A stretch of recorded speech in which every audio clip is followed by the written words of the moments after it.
Bom, estamos aqui, agradeço a presença de todos, e estamos aqui no segundo encontro do ciclo Machado de Assis em Questão Racial. É um ciclo do mês de homenagem a Machado de Assis, e nós estamos trazendo uma outra perspectiva de olhar o Machado de Assis. Estamos um pouquinho resgatando ele de alguns estigmas que ele tinha visto pelas classes mais populares, que é a de racista, de negar sua negritude. Então, nós estamos resgatando ele porque há estudos bastante sérios e bastante diversos também, comprovando a negritude de Machado, o compromisso dele com a abolição e, realmente, uma subcamada. Ele era chamado de caramujo, porque ele agia todo protegido. Então, uma subcamada de existência de um olhar claramente negro na obra dele. E eu fico muito feliz de estar inaugurando essa perspectiva aqui.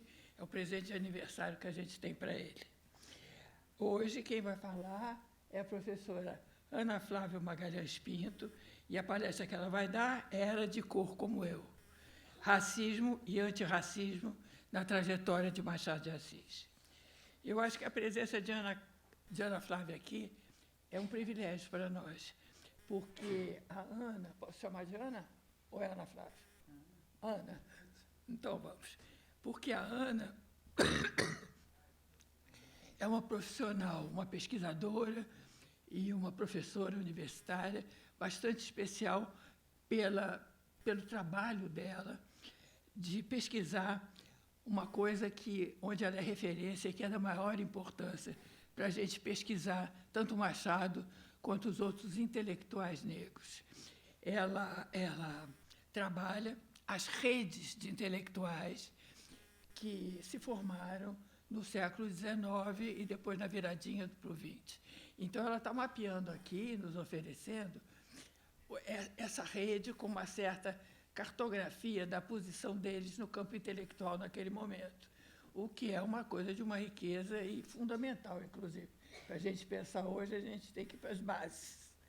E nessas bases, nesses estudos da Ana, tinham vários intelectuais negros, como o Machado de Assis, como Zé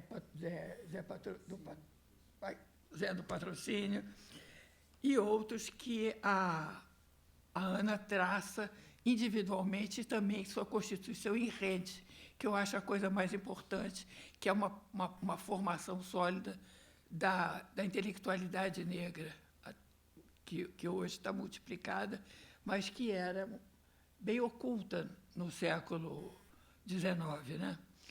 A Ana tem formação em disciplinar, tendo se formado, é ambiciosa, História, depois Comunicação e Literatura. Hoje ela é professora da UNB e está de licença, né?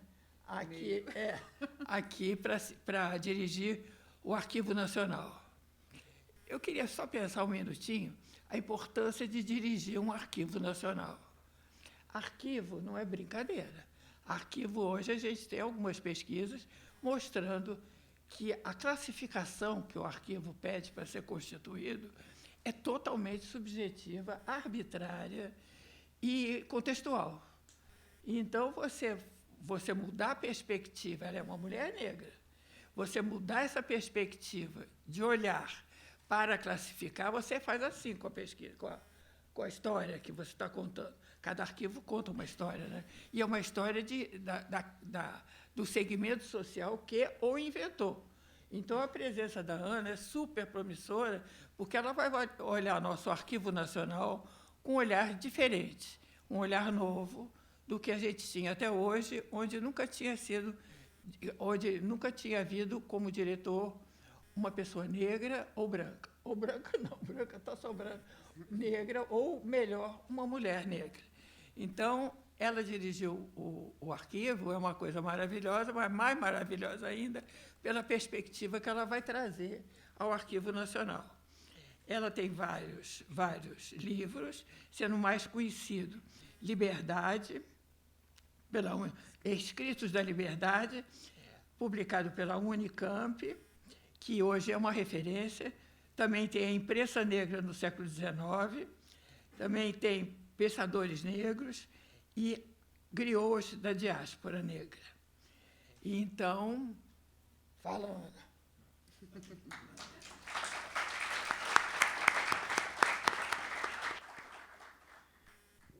Boa tarde a todas as pessoas presentes e também aquelas que se fazem presentes do outro lado por conta do acesso a essa tecnologia que permite que a gente estenda o diálogo no espaço e também no tempo. Eu também agradeço à acadêmica Heloísa Teixeira pelo convite, um generoso e afetuoso convite e desafiador também. Não podemos esquecer que se trata de um desafio a ser vivenciado na tarde de hoje. Eu gostaria também de manifestar a minha satisfação de estar na casa de Machado de Assis. Eu, natural do Distrito Federal, de uma cidade chamada Planaltina,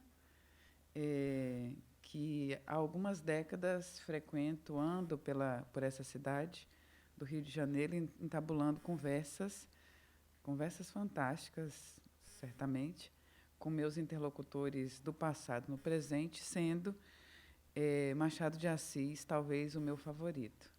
No contexto, inclusive, que articula até mesmo essa atividade aqui no ano passado, me fizeram alguma pergunta sobre a importância de Machado de Assis. Eu respondi, olha, se eu não fosse Ana Flávia, eu gostaria de ser duas pessoas. Uma é Maria Bethânia, a outra é Machado de Assis. E, nesse caso, a minha dimensão meio Machado, meio Bethânia, me fez aceitar o convite por entender que estamos construindo um momento de promoção de verdade, justiça e reparação. E estar aqui hoje com o mote Machado de Assis e a questão racial me parece uma oportunidade de falarmos sobre a experiência de pessoas negras nesse país, não nos termos em que muitas gerações aprenderam e naturalizaram, que vinha a ser justamente esse lugar da escravidão. O centro da discussão hoje vai ser justamente o oposto à escravidão, justamente a liberdade. Esse Brasil de Machado de Assis, ou seja, uma pessoa nascida na primeira metade do século XIX, é uma sociedade em que abrigava o maior contingente de pessoas negras livres e libertas das Américas. Pensar o Brasil a partir desse lugar é um tanto quanto diferente de considerar o Brasil tão somente como aquele que foi o último a abolir a escravidão, em que a experiência da liberdade de pessoas negras teria podido ser dimensionada a partir de um 14 de maio de 1888. Não. Na verdade, num contexto em que estamos até mesmo celebrando os 200 anos da nossa primeira Constituição, uma conversa como essa até mesmo nos ajuda a promover um acerto de contas entre o que duas efemérides oitocentistas separam, o 1822 e o 1888. Então, estamos aqui a tratar de liberdade e, por isso, temos uma oportunidade de lidarmos com demandas de verdade, justiça e reparação. Em 2011, é preciso, acho que vale lembrar, é um ano em que eu estava nos Estados Unidos desenvolvendo a tese que deu origem a esse livro, Escritos de Liberdade, o Brasil viveu coletivamente uma experiência que eu havia passado sem muito alarde ainda na minha infância. Machado tem me parecido um semelhante, mesmo quando eu estive diante das representações mais embranquecidas a seu respeito. Sabe a controversa passagem, limpe os óculos, pode ser problema dos óculos? Eu acho que a gente pode reposicionar essa passagem em outros sujeitos, com uma outra ironia, e viver, de fato, uma revisão ou promover uma visita ao nosso, não só passado, ao nosso presente e ao nosso futuro, para que a gente possa entender melhor o que tem significado ter em Machado de Assis uma das, se não a maior expressão da nossa literatura ao longo dos séculos. Eu trouxe um pouco das minhas palavras escritas, que passo a ler a fim de ocupar esse espaço e tempo e me concentrar em informações mais concisas, né? Porque, ao longo dessas décadas, me divertindo com Machado de Assis, a gente vai reunindo muita história, né? E não daria para, mesmo com a generosidade do tempo, dar conta de compartilhar tudo aqui. E essas histórias de Machado de Assis são também as histórias de muitos outros. E eu começo com Cruz de Souza, que, em dado momento, assim verbalizou: era mister romper o espaço, toldado de brumas, rasgar as espessuras, as densas argumentações e saberes, desenhar os juízos altos, por decreto e por lei, e, enfim, surgir. Então, vamos lá. Concomitantemente ao exercício da função de amanuense da Secretaria de Polícia de São Paulo, Luiz Gama encontrou tempo para organizar a publicação das primeiras trovas burlescas de Getulino, seu primeiro e único livro. Da imersão num cotidiano farto de burocracias, façanhas e muita dissimulação, elevou-se em 1859 um versador que tanto não se constrangia em afirmar suas origens africanas, quanto as considerava uma vantagem no momento de satirizar pessoas e costumes de sua época. Não se intimidava, pois, em maldizer os birbantes mais lapuzes que, em pleno século das luzes, compravam negros e comendas. Gente que, com tretas e com furtos, alcançava riquezas a passos curtos e, com jeito e proteções, galgava altas posições. Já com alguma experiência, adiantava-se aos contra-ataques presumíveis vindos de homens poderosos desta arenga receosos, que o chamariam de Tarelo Bode Negro Mojibelo. A esses, orgulhosamente diria: se negro sou, ou sou bode, pouco importa. O que isso pode? Bodes há de toda casta. Luiz Gama, filho de africana e que havia pouco mais de uma década tinha se livrado da escravidão ilegal, registrava em versos temas e posicionamentos que mobilizariam seus pensamentos e ações até o fim da vida. Parecia ser fácil reconhecer toda sorte de disfarces e manobras envolvendo raça, ascendência familiar e comércio ilegal de gente, empregados para garantir status social numa nação em que a pureza de sangue dificilmente poderia ser levada a sério como justificativa para estratificações sociais. Os matizes e as origens escondidas estavam ali a dar provas de que todos, ou quase todos, eram aparentados de bodes, cabras, cabritos, para o desgosto de pretensamente brancos e até mesmo arianos legítimos. De todo modo, se por ter conquistado uma boa aceitação do público ou em virtude de uma tiragem limitada, o fato é que o livro de Gama logo ganhou uma segunda edição, ampliada em 1861.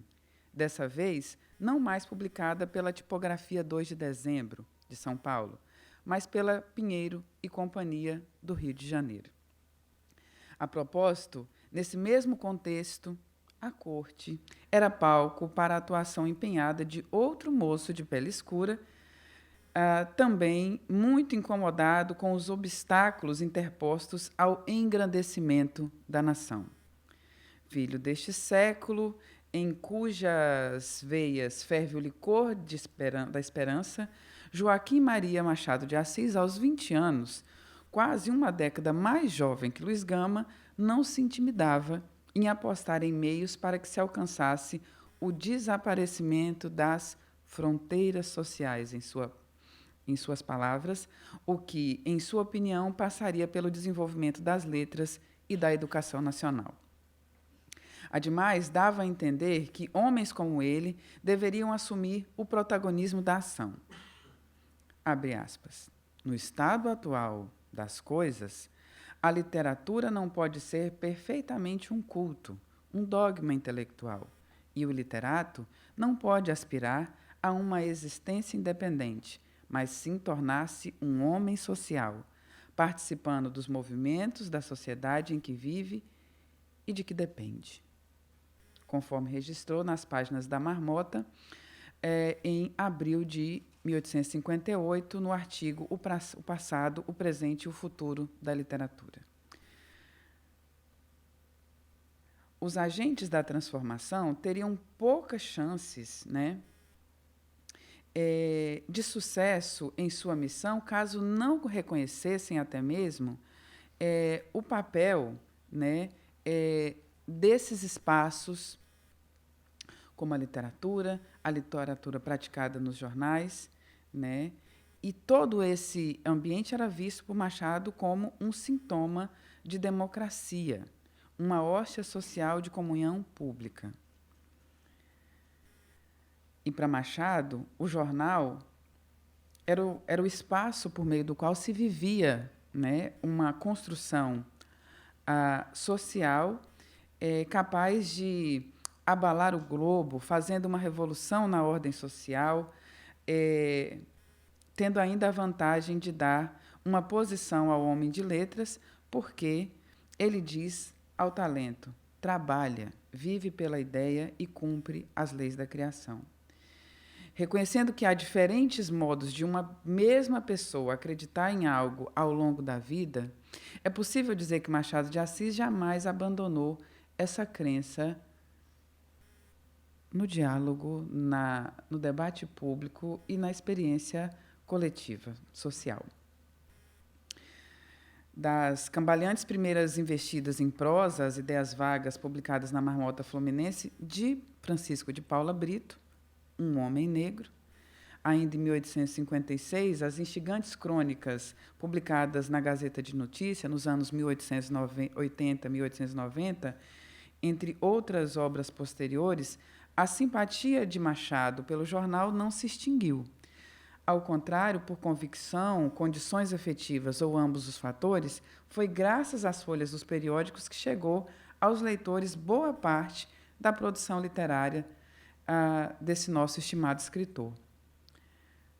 Foi, sobretudo, do trato cotidiano das coisas miúdas em crônicas e contos que foi se criando o bruxo do Cosme Velho, que me parece até mesmo mais estratégico de ser apresentado a jovens leitoras e leitores de nosso tempo.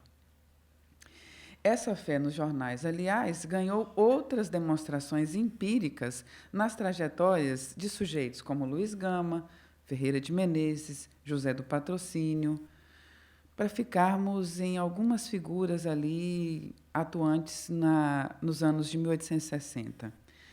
Traço que aproxima as trajetórias dos personagens citados.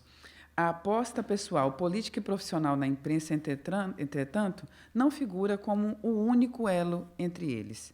É bem verdade também que essa volta pelas esquinas das individualidades, mudanças, semelhanças, tem a intenção já um tanto óbvia de criar um contexto favorável à abordagem da experiência da chamada racialização e do racismo em Machado de Assis, que há tempos tem gerado bastante polêmica, e eu já adianto também, não é culpa do Joaquim Nabuco nem do José Veríssimo. Entretanto, a referência à evidente diferença entre os modos de um Machado de Assis e de um Luiz Gama afirmarem engajamento em questões caras à vida do país, mais uma vez os aproxima, na medida em que aponta para as possibilidades disponíveis para que homens livres, homens de cor livres, letrados e cheios de ideia pudessem existir na sociedade brasileira escravista da segunda metade do século XIX.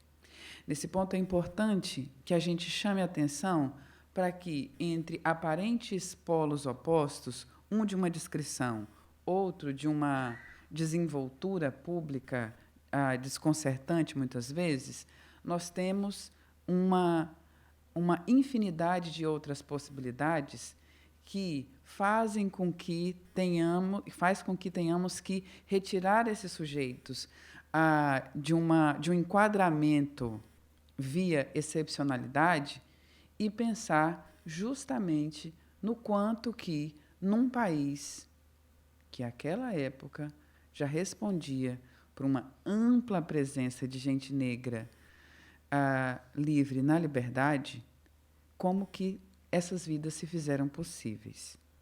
A título de registro, em 1872, quando se fez o primeiro censo de fato organizado no Brasil, para cada 10 pessoas pretas e pardas, na corte, 6 já eram livres ou libertas. Mas, tal como sugerido nos versos de Luiz Gama, eram práticas comuns a observância da aparência das pessoas e a especulação acerca das proximidades disso com um lugar de escravizado ou de quebra incivilizado. Num cenário em que aumentava o número de pretos e pardos livres e libertos, os significados atribuídos aos traços físicos dos indivíduos tinham tanta importância que uma saída emergencial seria tentar dissimular o óbvio, ou pelo menos agir como que suavizando a importância dos significados atribuídos à cor da pele e a outros traços fenotípicos. A tensão vivida nesse jogo de me veja, mas não me enxergue, me parece justamente a chave para entender as múltiplas tentativas de saída individual empreendidas pelas pessoas negras livres do século XIX. No limite, parece-me que todos tiveram que se construir enfrentando os dilemas registrados pelo poeta João da Cruz de Souza, registrado em Emparedado. Ali, o poeta do Desterro, filho de libertos, evidencia por inúmeras vezes como nutria sua relação e seu encantamento com os elementos de sua arte, ao mesmo tempo em que era obrigado a reconhecer o quão inviável era se livrar da batalha formidável de um temperamento fatalizado pelo sangue e que te faz consigo a qualidade fisiológica de pertencer, de proceder de uma raça que a ditadura ciência de hipóteses negou em absoluto para as funções do entendimento e, principalmente, do entendimento artístico da palavra escrita, fecha aspas. Diante de tantas obstruções facultadas por venenosos filtros, vivenciadas em questionamentos tais como artista, pode lá isso ser se tu és da África? A angústia o levava a se perguntar, mas que importa tudo isso? Qual é a cor da minha forma, do meu sentir? Qual é a cor da tempestade de dilacerações que me abala? Qual a dos meus sonhos e gritos? Qual a dos meus desejos e febre? Vendo-se sem saída, é finalmente alcançado por uma voz que diz: eu trago aqui esse trecho de Cruz de Souza para a gente imaginar, juntamente com um contemporâneo de Machado de Assis, como era se acreditar diariamente um escritor, um sujeito de seu tempo, um homem de letras. Se caminhares para a direita, baterás e esbarrarás, ansioso, aflito, numa parede horrendamente incomensurável de egoísmos e preconceitos. Se caminhares para a esquerda, outra parede, de ciências e críticas, mais alta do que a primeira, te mergulhará profundamente no espanto. Se caminhares para a frente, ainda nova parede, feita de despeitos e impotências, tremenda, de granito, broncamente se elevará ao alto. Se caminhares, enfim, para trás, ainda uma derradeira parede, fechando tudo, horrível, parede de imbecilidade e ignorância, te deixará num frio espasmo de terror absoluto. É verdade que a Cruz de Souza não coube o álibi de ser fruto de uma união interracial com o Machado e outros mais, como Luiz Gama, José do Patrocínio, etc. Todavia, a dramaticidade condensada nessa cena dá conta de um modo de estar no mundo muito provavelmente compartilhado pelos indivíduos mencionados. Não era preciso esbravejar um orgulho pela origem africana, relembrar parentes presos à escravidão ou ostentar uma pele em tom de azeviche para ser obrigado a lidar com os constrangimentos gerados a partir da raça.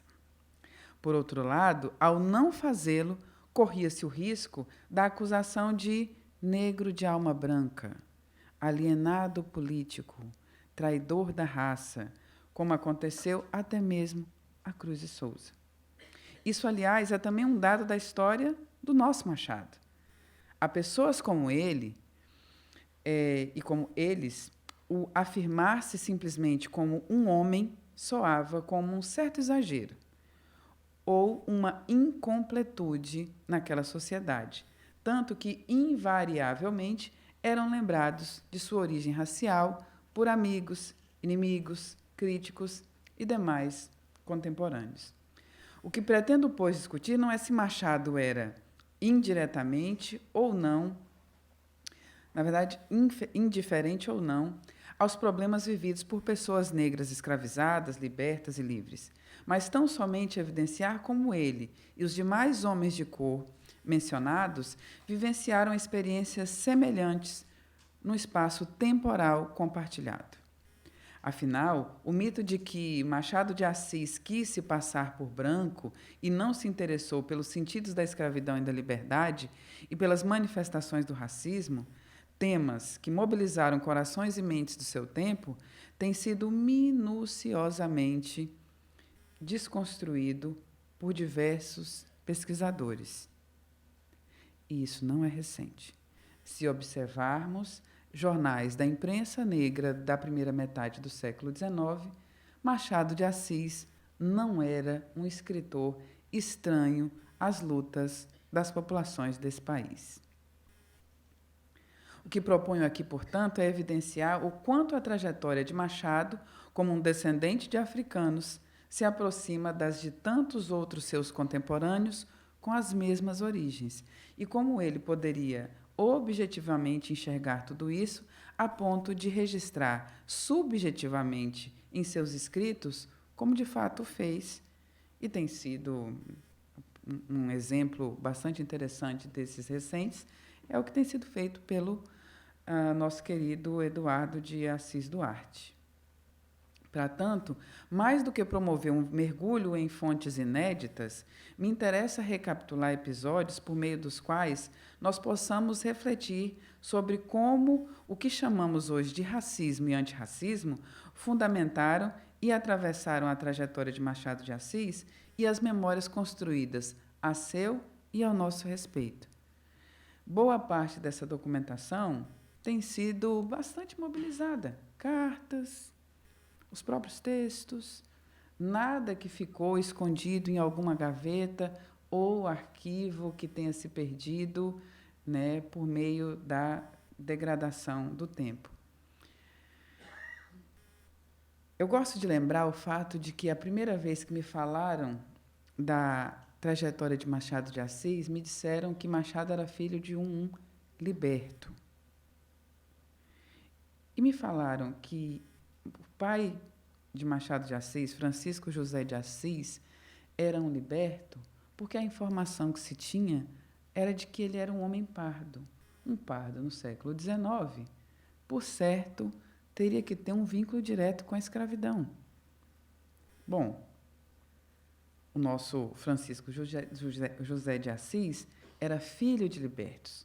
Machado, portanto, era, em sua família, já a segunda geração nascida na liberdade. E após a morte da sua mãe, né, a açoriana Maria Leopoldina Machado da Câmara, seu pai se casou com Maria Inês da Silva, também parda, também nascida livre e quituteira. O matrimônio ocorreu em 1854. Machado de Assis, portanto, tinha uma série de referências de uma rede de familiares e amigos negros, ou, na época, como se dizia, pessoas de cor. E isso, inclusive, impactou a sua trajetória profissional, né? Com uma pouca idade de 15 anos, mas sendo uma promessa de talento vista pelo próprio Francisco de Paula Brito, esse sujeito que representou, eu fico muito honrada de estar aqui na presença de Domício, porque foi por meio dele que eu tomei conhecimento de parte dessa história e fui puxando fios. É que Paula Brito, que era uma figura bastante proeminente nesses estímulos às letras na primeira metade do século XIX, tornou-se um padrinho de Machado de Assis, empregando como revisor, revisor de provas na tipografia 2 de dezembro, mas, sobretudo, publicando seus primeiros textos. Em 55, depois de publicar o poema Ela, na Marmota Fluminense, ele teve a oportunidade ainda para publicar mais 10 poemas, entre ele O Gênio Adormecido, este dedicado a Antônio Gonçalves Teixeira e Souza, outro moço de cor parda, que também contou com o apoio de Paula Brito e que certamente apoiou Machado de Assis. E é curioso que os versos estavam bem de acordo com o que os poetas medianos produziam, incluindo o costume de indicar os vínculos estabelecidos ou pretendidos por meio dessas dedicatórias. É curioso que Machado tenha feito esse gesto em direção a Teixeira e Souza. Machado de Assis, dali em diante, expandiria consideravelmente sua rede de contatos e o conjunto de seus conhecidos, amigos e desafetos reunia pessoas, de alguma forma, sempre ligadas às letras e à política. Era gente de diferentes estratos sociais, alguns mais notados, outros menos valorizados, muita gente branca, mas também muita gente negra. O dimensionamento desse tanto de gente negra com o que Machado conviveu tem menos a ver com o que foi vivido na superfície da sociedade do que com a nossa capacidade de admitir isso por força do racismo como matriz, como até mesmo como patrimônio nacional. A gente aprendeu a esquecer pessoas negras fora do enquadramento da escravidão. Entre esses estava o próprio Ferreira de Menezes, que demarcaria seu apoio como alguém mais experiente e E Ferreira de Menezes, inclusive, se torna o fundador da Gazeta da Tarde, importante jornal abolicionista, editado aqui na corte a partir de 1880. E, além da cor e da origem social de Desabastados, ambos se lançaram ao desafio de ocupar espaços inéditos a seus pais e avós por meio do que pensavam e escreviam. Não por acaso, as investidas nesse terreno não faltaram as cartas remetidas pelo amigo, algumas das quais Machado de Assis julgou por bem guardar, nos legando registros dessas relações de afeto e da intimidade numa sociedade em que a homossocialidade era uma marca, né? A semana passada eu estive numa atividade de lançamento do diário, de trechos do diário de André Rebouças, editado pela historiadora Hebe Matos, e essa rede de homossocialidade, né, de uma sociabilidade bastante vivenciada por homens, foi referenciada, e nesta muitos outros homens livres de cor foram chamados à conversa. Morando em São Paulo à época, a cursar Direito no Largo de São Francisco, o Ferreira de Menezes iniciava uma dessas cartas, em 1865, dirigindo-se ao meu Machado. Em seguida, recomendava a composição, abre aspas, de um nosso muito distinto patrício, o senhor Emílio do Lago, cujo nome era bastante elogiado nos jornais da província de São Paulo. A música a que se referia era o Canto da Coruja, uma serenata cujas melodias e inspiração fazem lembrar, segundo ele, as de Goldschalk. Vejam bem, um músico nascido em Nova Orleans, filho de um judeu inglês e de uma crioula haitiana, que acabou seus dias no Rio de Janeiro em 1869. Menezes pedia, pois, que Machado usasse a sua influência para fazer propaganda do talento de seu feliz autor e encontrasse meios de alguém consertar a composição de Emílio do Lago no Rio de Janeiro. Olha aí essas redes. Podemos chamá-las de redes antirracistas? Eu estou me atrevendo. Não sei se vocês vêm comigo. O tom empregado por Menezes revela que a amizade era mais estreita do que faziam crer as palavras utilizadas por Machado quando ele escrevera anos antes uma crítica encorajadora à comédia A Mancenilha, desse colega, esse jovem colega de letras, ainda em 1863. Sim, Machado de Assis foi alguém que produziu uma crítica literária positiva ao jovem escritor Ferreira de Menezes. Além disso, a carta pode registrar outro detalhe dessa proximidade entre os dois. Na recomendação feita a respeito de Emílio do Lago, Ferreira de Menezes referia-se a ele como nosso muito distinto patrício. Ocorre que Machado e Menezes eram naturais do Rio de Janeiro, enquanto Emílio Eutiquiano Correia do Lago nascera em Franca, no interior de São Paulo, em 1837, numa família de músicos, por meio da qual iniciou seus estudos. Ele havia se mudado para São Paulo em 1860, fixando-se na capital da província como renomado professor de piano. Menezes conhecia Emílio do Lago. Por que então chamá-lo de nosso patrício? Um comentário no verbete escrito a respeito dele no dicionário Cravo Albim da música popular brasileira alimentaria ainda mais a minha desconfiança ou predisposição. Abre aspas. Uma caricatura antiga mostra que era alto, magro e muito moreno.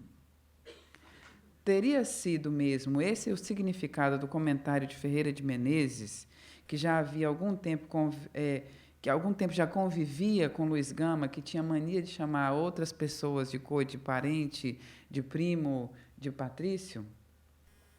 Seria, pois, um modo disponível e disfarçado de afirmar o reconhecimento de uma espécie de identidade racial empregado por dois homens que se sabiam de cor parda e observavam essa especificidade em outros que circulavam no mundo da elite cultural da época? Não há dúvida que a minha tendência é responder que sim a todas as minhas interrogações. Mas eu garanto a vocês o direito à desconfiança. E é melhor a gente passar para um caso menos duvidoso, haja vista que a gente está avançando no tempo. Anos depois desse episódio, outro homem negro letrado revelaria justamente sua identificação e seu contentamento em saber que ele e Machado de Assis tinham tons de pele próximos. O registro conta da carta enviada de Lisboa por Antônio Cândido Gonçalves Crespo em junho de 1871. Na ocasião, dava detalhes sobre a recepção de seu primeiro livro de poemas, As Miniaturas, lançado em 1870. Gonçalves Crespo nascera aqui no Rio de Janeiro em 56, filho de um português e de uma mulher parda, que ainda era escravizada quando do nascimento do filho. Mas Gonçalves Crespo é apresentado como uma criança nascida livre. Jogos da raça do século XIX. Aos 10 anos de idade, ele foi para Portugal, de onde nunca mais voltou, mas ali frequentou a Universidade de Coimbra e dirigiu sua carreira política ao jornalismo e à literatura. O contato estabelecido com Machado precedia, sim, essa fase de melhor entrosamento que ele teria, após concluir a faculdade em 1877, nos grupos literários portugueses.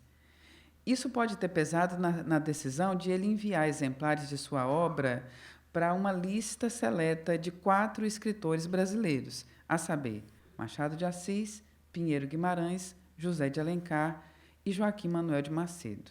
Porém, a Machado, a remessa guardava motivações especiais e ele registra isso em carta, que todos aqui têm fácil acesso.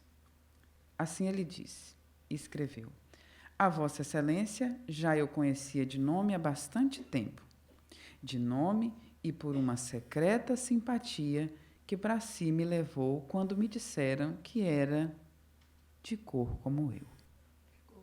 De cor como eu, que dá o título dessa fala.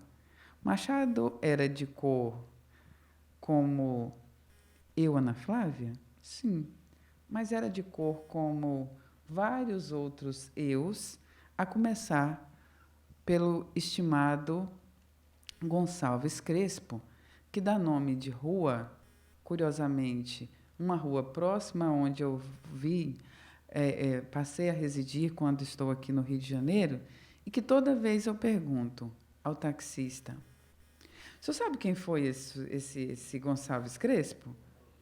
Não. Eu falei, foi um escritor negro, nascido aqui nessa cidade, que fez isso. Da minha casa para o Arquivo Nacional, dá para a gente contar essa história quase todo dia e fazendo uma espécie de catequese, de letramento patrimonial da cidade do Rio de Janeiro. Mas aí ele complementou. Será? Se o não é, nem por isso me deixa de ser agradável travar conhecimento com Vossa Excelência e assinar-me aqui com toda a efusão de uma sincera simpatia e afetuoso respeito. Nós não temos a resposta que Machado possa ter dado a essa carta, que pode ter existido ou mesmo nem existido, ou pode ter sobrevivido em Portugal, vai que, né? Mas o fato é que, tanto em A Nova Geração, crítica publicada na Revista Brasileira em 79, ao tratar da produção dos poetas representantes da nova tendência oriunda do fastio deixado pelo abuso do subjetivismo e do desenvolvimento das modernas teorias científicas, Machado recorda o primeiro contato com o autor das miniaturas como mote para apontar a presença de elementos inovadores em sua poesia no início dos anos 1870. fazendo um paralelo aqui entre o que viu ali e na poesia de do jovem Afonso Celso Júnior, Machado até mesmo defende que Crespo teria exercido certa influência sobre a poesia do mais novo. E a ele se referiu como um talentoso patrício nosso. Eu me divirto com essas coincidências, mas o fato é que Machado de Assis, ao longo de sua trajetória, fez-se um grande apoiador de outros homens de cor como ele. Curiosamente, uma das maneiras de até mesmo desqualificar essa ascendência, a postura de Machado em relação à sua ascendência africana, é justamente dizer que ele teria se afastado das suas origens, ele não teria se envolvido com os debates a respeito dos destinos de africanos e seus descendentes no Brasil. Bom, a leitura das obras completas é uma experiência inigualável, recomendo. E a todo momento, numa sociedade escravista e majoritariamente ocupada por pessoas negras, não é difícil encontrar esse pessoal na literatura de Machado de Assis, mas não mesmo, seja direta ou indiretamente.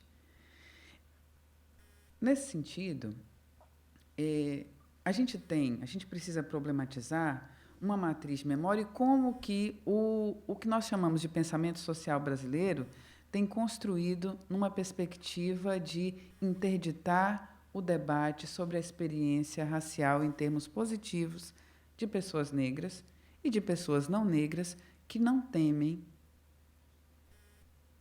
o trato desse dado constitutivo da nossa experiência coletiva. Em 1926, Luiz Murat, inclusive, ocupou longas páginas de um periódico atribuindo a base de ofensas que reproduzia ali na década de 1920 as supostas queixas de José do Patrocínio na luta abolicionista. Eu juro que eu cavei, fui para um lado, fui para o outro, li, reli, páginas e páginas. E o que eu encontrei foi, inclusive, José do Patrocínio, em seus textos, agradecendo a participação de Machado de Assis nos trabalhos pelas lutas abolicionistas, mas nada que se comparasse com a agressividade que Luiz Murat atribuía, tempos depois em que Machado, Patrocínio estavam todos mortos, a essas figuras. Talvez ele pudesse ter se apropriado de um outro sujeito, esse sim negro, que nutriu um profundo desafeto em relação a Machado de Assis, o senhor Emetério José dos Santos. Mas, curiosamente, o tratamento dado a Emetério José dos Santos nada se compara a alguém que sistematicamente se dedicou a desqualificar Machado de Assis a partir de critérios raciais e que nós, em alguma medida, relativizamos ainda hoje. Estou falando, sim, de Silvio Romero. Silvio Romero foi alguém que, efetivamente, nutriu mágoas por conta de uma crítica essa não positiva que Machado fez aos cantos do fim do século, final da década de 1870, e, efetivamente, tentou desqualificar a legitimidade de Machado de Assis como escritor a partir de frases. Tem no livro, eu convido todo mundo a ler. Não vou me gastar com violências na tarde de hoje. Mas o fato é que aquele episódio tanto lembrado da polêmica entre José Veríssimo, um sujeito não branco, com Joaquim Nabuco, um sujeito pretensamente atribuído como branco, mas que até mesmo passou por alguns constrangimentos raciais no século XIX, essa polêmica ela tanto não inaugura como não encerra essa controvérsia. E há muito a se entender. E eu acho que mais do que lidar, é muito importante a gente lidar com esses jogos da memória, mas é, sobretudo, importante lidarmos com aquilo que Machado de Assis produziu por meio dos seus escritos e por meio daquilo que ele viveu. Puxar esses fios e mais fios que aponta uma relação de proximidade, conhecimento e até mesmo interlocução direta com figuras como Gonçalves Crespo, Castro Alves, Ferreira de Menezes, José do Patrocínio, Teixeira e Souza, Paula Brito, André Rebouças, daria bem um conjunto de cartas, no mínimo dessa altura, desses sujeitos. Isso nos permitiria ler a literatura brasileira, a experiência literária brasileira, para além das baixas expectativas que nós aprendemos a nutrir quando estamos diante de sujeitos não evidentemente endossados pelo próprio cânone, composto majoritariamente por figuras diferentes, outras figuras que não as desses sujeitos. O Machado de Assis, que me encanta desde a infância, é um Machado de Assis que até mesmo joga com esses preconceitos, a exemplo de um conjunto de crônicas, uma crônica em especial publicada na Semana, em 1892, em que, a pretexto da inauguração dos bondes elétricos, que substituíam os bondes puxados à tração animal, aos burros, ele entabula um diálogo com dois burros bastante inteligentes, num contexto até mesmo de crítica ao que essa sociedade vinha fazendo com as pessoas negras no pós-abolição.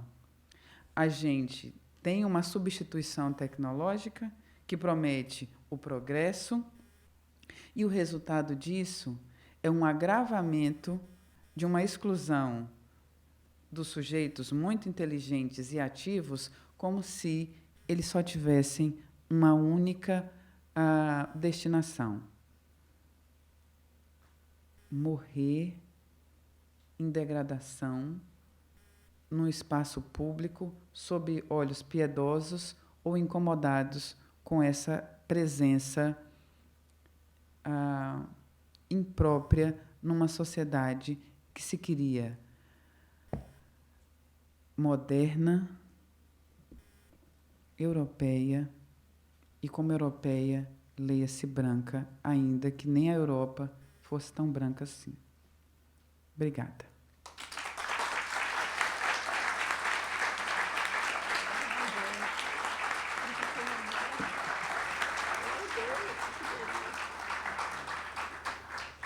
Obrigada, Ana Flávia.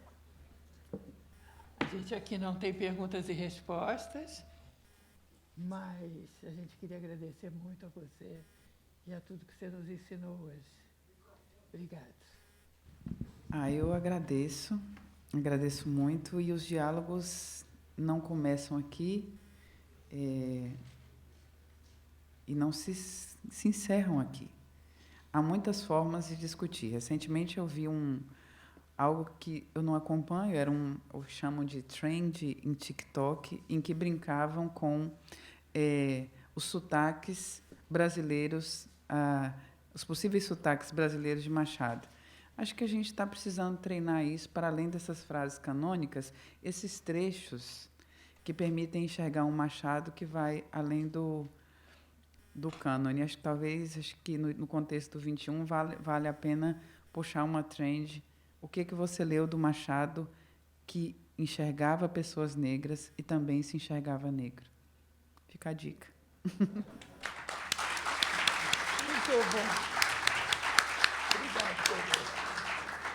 Nos vemos. Está aqui? Semana que vem. Você vê que eu erro tudo.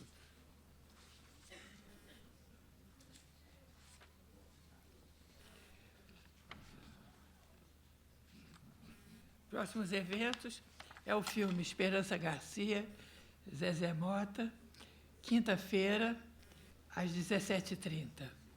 Coordenação do acadêmico Antônio Torres. E o ciclo Machado de Assis e a questão racial prossegue com Paulo Dutra, falando sobre Machado de Assis e a invenção do ser branco no Brasil. Então, esperamos vocês lá. Obrigada.